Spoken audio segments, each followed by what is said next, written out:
I don't know why I'm telling this. Maybe to get it off my chest, or maybe just to warn someone else. Because if you're thinking about camping alone, don't. I used to love camping. It was my escape, my reset button. Whenever work got too stressful or life felt like too much, I'd pack up my gear and head out into the wilderness.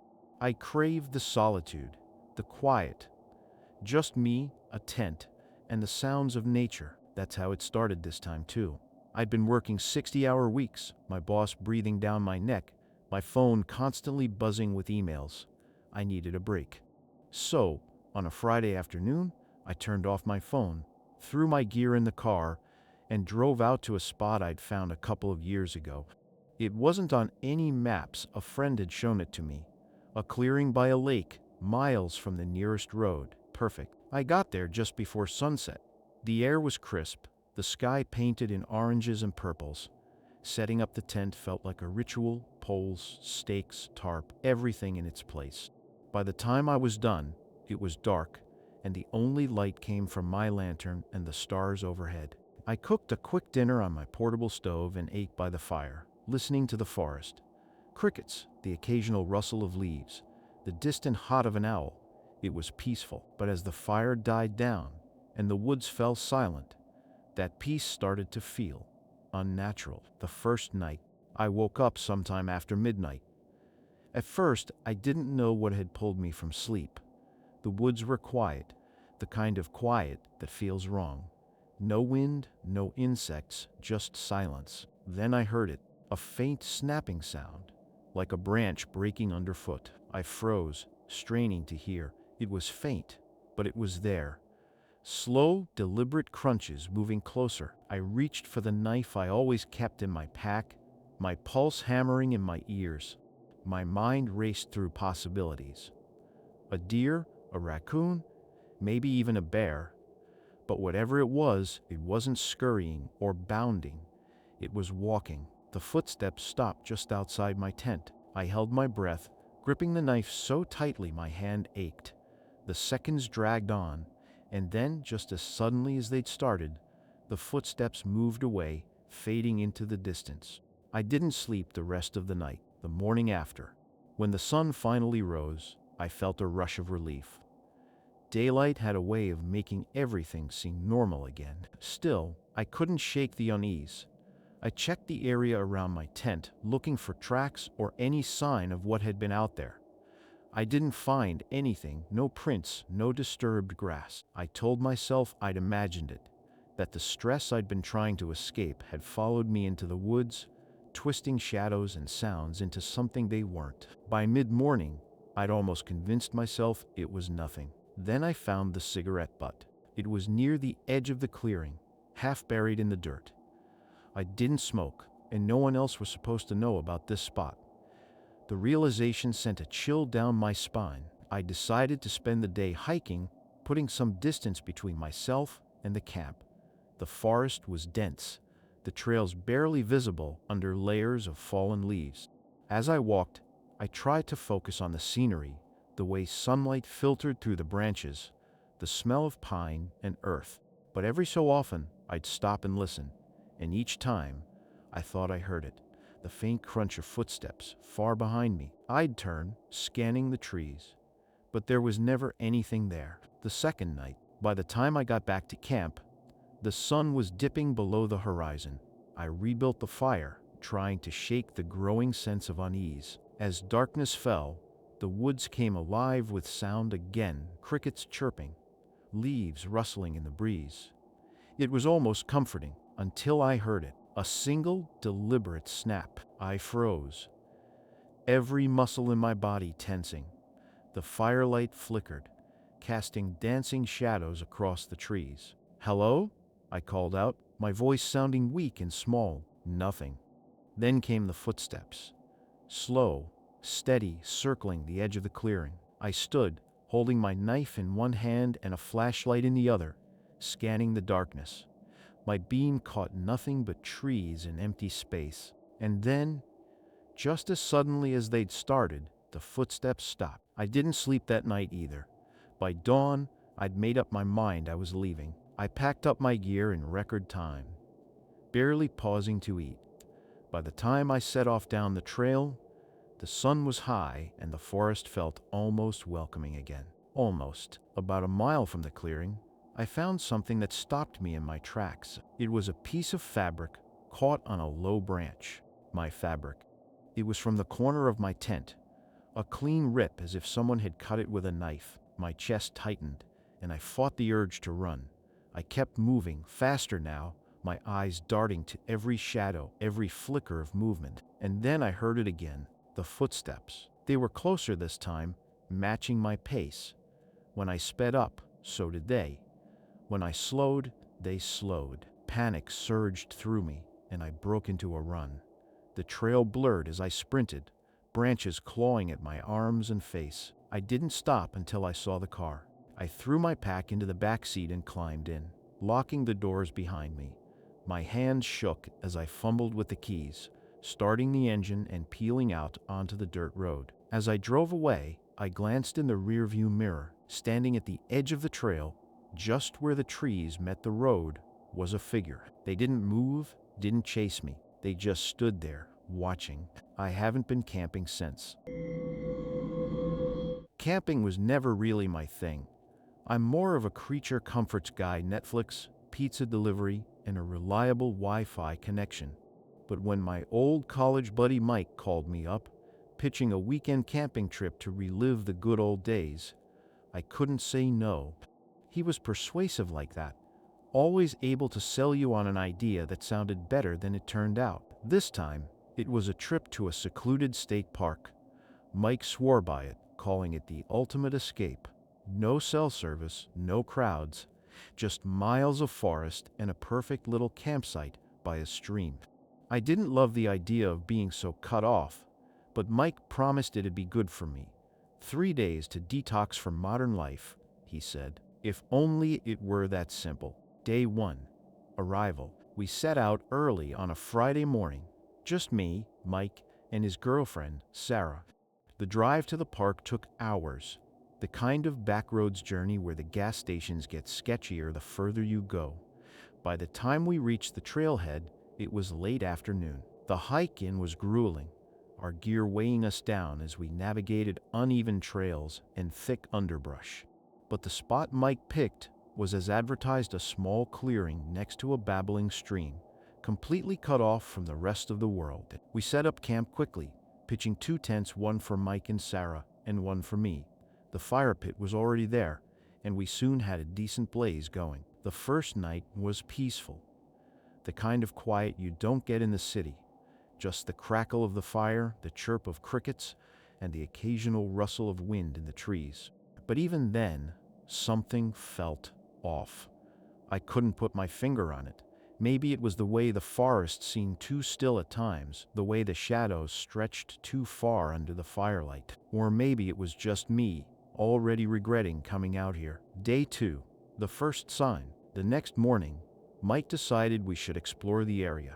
Sarah stayed back at the campsite, so it was just the two of us trekking through the woods. Mike was in his element, pointing out different plants and animal tracks, while I followed along, trying not to trip over roots. We were about an hour into the hike when we stumbled across something strange, a small, makeshift shelter made of branches and leaves. It looked hastily constructed, like someone had tried to build a lean-to but gave up halfway through. Think someone's camping nearby? I asked. Mike shrugged. Could be, but this doesn't look like it's been used in a while. He stepped closer, inspecting the structure. That's when we noticed the scraps of fabric tangled in the branches, dirty, torn pieces of what looked like a shirt. Maybe we should head back, I suggested. Uneasy, Mike waved me off. Come on, it's nothing. Probably some hiker who got bored and decided to play survivalist. I wasn't so sure. When we got back to camp, Sarah was waiting for us, her face pale. Did you hear it? She asked. Hear what? Mike said. Sarah hesitated, glancing toward the trees. There was, I don't know, this sound. Like someone walking around, I called out, but no one answered. Mike laughed, trying to brush it off. Probably an animal. Lots of critters out here. But Sarah didn't look convinced. Neither was I. That evening, we sat around the fire again, trying to shake off the unease. Mike was his usual chatty self, but Sarah was quiet, her eyes darting to the trees every few minutes. I kept telling myself it was nothing. The woods have a way of playing tricks on you, making every sound feel closer, every shadow seem alive. Then, just as the sun dipped below the horizon, we heard it. Footsteps. Slow, deliberate, crunching through the underbrush.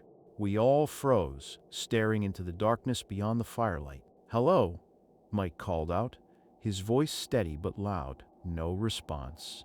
"Probably just a deer," he said, though his tone wasn't as confident as before. We stayed by the fire until late, none of us willing to go to bed. When we finally turned in, I barely slept, jumping at every rustle and snap outside my tent. Day 3. Missing. When I woke up the next morning, Mike was gone. His tent was empty, his sleeping bag still unrolled. Sarah was already up, pacing nervously. "He said he was going to get more firewood," she said, her voice tight. "But that was over an hour ago." I tried to stay calm. "Maybe he went to check out that shelter again." Sarah shook her head. "He wouldn't just leave like that." We waited another hour before deciding to go look for him. I carried a flashlight and a knife from the camping kit, even though it was broad daylight. The woods felt different that day. The air heavier, the silence oppressive. We called Mike's name until our voices were hoarse, but there was no answer, no sign of him anywhere. Then, as we circled back toward camp, we found something. His hat, lying on the ground near the stream. It was wet, like it had been dropped in the water and left there. By nightfall, we still hadn't found Mike. Sarah was on the verge of panic, and I wasn't far behind. We debated whether to stay put or try to hike back to the trailhead in the dark. "We can't just leave him," Sarah said, her voice breaking. "But what if something—" I stopped myself, not wanting to finish the thought. The fire crackled between us, the only light in the suffocating darkness. That's when I noticed it. The footprints. They circled our campsite, weaving in and out of the trees, overlapping in places. They weren't ours. We didn't sleep. How could we? Every sound, every shadow felt like a threat. At some point, Sarah grabbed my arm, her nails digging into my skin. "Did you hear that?" I nodded. It was faint but unmistakable, a voice, whispering. I couldn't make out the words, but it was close, too close. We huddled by the fire, clutching the knife and flashlight like they could actually protect us. The whispers grew louder, circling us like the footsteps had. Then, just as suddenly as they started, they stopped. At first light, we packed up what we could and left. Mike's gear was still in his tent, but we didn't dare stay to search for him. The hike back to the trailhead was a blur, every snap of a twig or rustle of leaves sending our hearts racing. When we finally reached the car, we collapsed inside, slamming the doors and locking them. As I started the engine, I glanced back toward the trailhead. A figure stood at the edge of the woods, watching us. It wasn't Mike. The rangers never found him. They said the area was too remote, too vast. People get lost out there all the time. One of them told us, like that was supposed to be comforting. I haven't been camping since. Sometimes, late at night, I think I hear whispers outside my window, but I tell myself it's just the wind. Camping was supposed to be a getaway, a break from the noise of the city, the constant notifications, the suffocating routine. It was Jack's idea. He was always the outdoorsy one, dragging me and Lucas into these wilderness escapades. "Disconnect to reconnect," he'd say, grinning ear to ear as he stuffed our backpacks full of gear. This time, it was a 3-day trip to a remote spot in the woods. Jack swore it was untouched by civilization, a hidden gem he'd stumbled across online. Lucas and I weren't exactly sold on the idea. We liked the outdoors well enough, but this was different. No nearby towns, no cell service, no backup if something went wrong. Jack loved that. I guess that's why he was so convincing. We set off on a Friday morning, loaded with enough supplies to last the weekend. The drive was uneventful, the hike to the campsite long and exhausting. By the time we reached the spot, a clearing surrounded by towering pines, It was nearly sunset. The place was as remote as Jack promised. Not a soul in sight, just the whisper of wind through the trees and the occasional rustle of wildlife. We set up camp, built a fire, and settled in for what we thought would be a relaxing escape. The first night was peaceful. We drank cheap whiskey, roasted marshmallows, and swapped the same stories we always told, laughing until our stomachs hurt. When the fire died down, we crawled into our tents, the sounds of the forest lulling us to sleep. I didn't know it then, but that was the last time I'd feel safe. The next morning, Jack decided to explore the area. He was always restless, always looking for something new. Lucas and I stayed back, happy to laze around the campsite. Jack came back about an hour later, a strange look on his face. "You guys have to see this," he said, his voice low and urgent. Lucas and I exchanged a glance, but followed him without question. He led us through the woods, weaving between trees and over fallen logs until we reached a small clearing. In the middle of the clearing was a tent. It wasn't ours. It looked old, weathered by time and the elements. The fabric was faded and torn in places, the poles leaning as if it had been hastily abandoned. "Think someone's out here?" Lucas asked, glancing around nervously. Jack shook his head. "Doesn't look like it. This thing's been here a while." We approached cautiously, Jack leading the way. The tent flap was partially open, revealing nothing but darkness inside. Jack ducked down and peered in. "Empty," he said after a moment. We stood there for a while, staring at the tent as if it might suddenly spring to life. Something about it felt wrong, out of place, like it didn't belong there. "Let's head back," I said, my voice tighter than I intended. Jack hesitated but eventually nodded. We didn't talk much on the way back. That night, we sat around the fire again, but the atmosphere had shifted. The easy laughter from the night before was gone, replaced by a tense silence. Jack kept glancing toward the woods, as if expecting someone or something to emerge. "What if it was just some hiker who left it there?" Lucas said, breaking the silence. "Maybe," Jack replied, though he didn't sound convinced. We tried to shake it off, forcing ourselves to tell stories and joke around like we had the night before, but it felt hollow. At some point, Jack stood up to grab another log for the fire. As he bent down, he froze, his eyes locked on something in the darkness beyond the firelight. "What is it?" I asked, my heart starting to race. Jack didn't answer. He just stood there, staring. I grabbed the flashlight and aimed it where he was looking. A figure stood at the edge of the clearing, just beyond the reach of the light. "Hey," Jack called out, his voice steady but loud.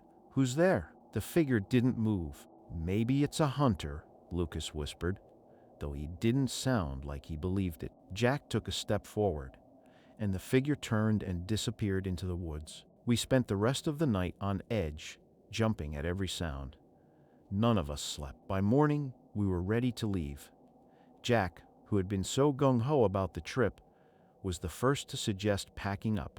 We didn't argue. As we were taking down the tents, I noticed something that made my blood run cold. Footprints. They weren't ours.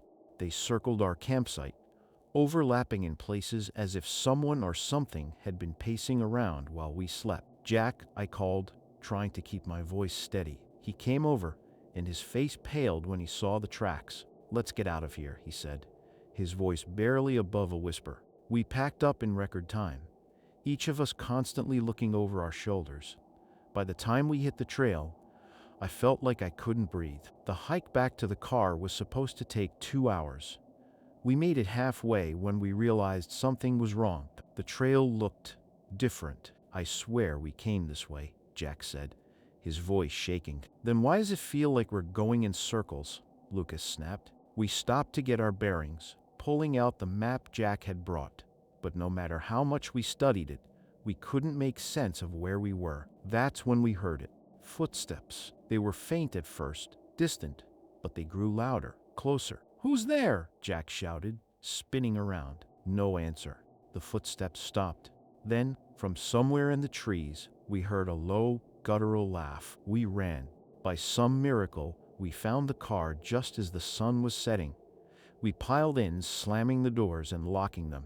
Jack fumbled with the keys, his hands shaking. The engine roared to life, and he hit the gas. The car lurched forward, bouncing over the uneven road. As we sped away, I glanced in the rearview mirror. A figure stood at the edge of the trees, watching us. We never talked about what happened after that trip. Jack sold all his camping gear, and Lucas refused to set foot in the woods again. As for me, I still don't know what we saw out there. But sometimes, late at night, I hear that laugh, and I wonder if it's coming from outside my window or inside my head.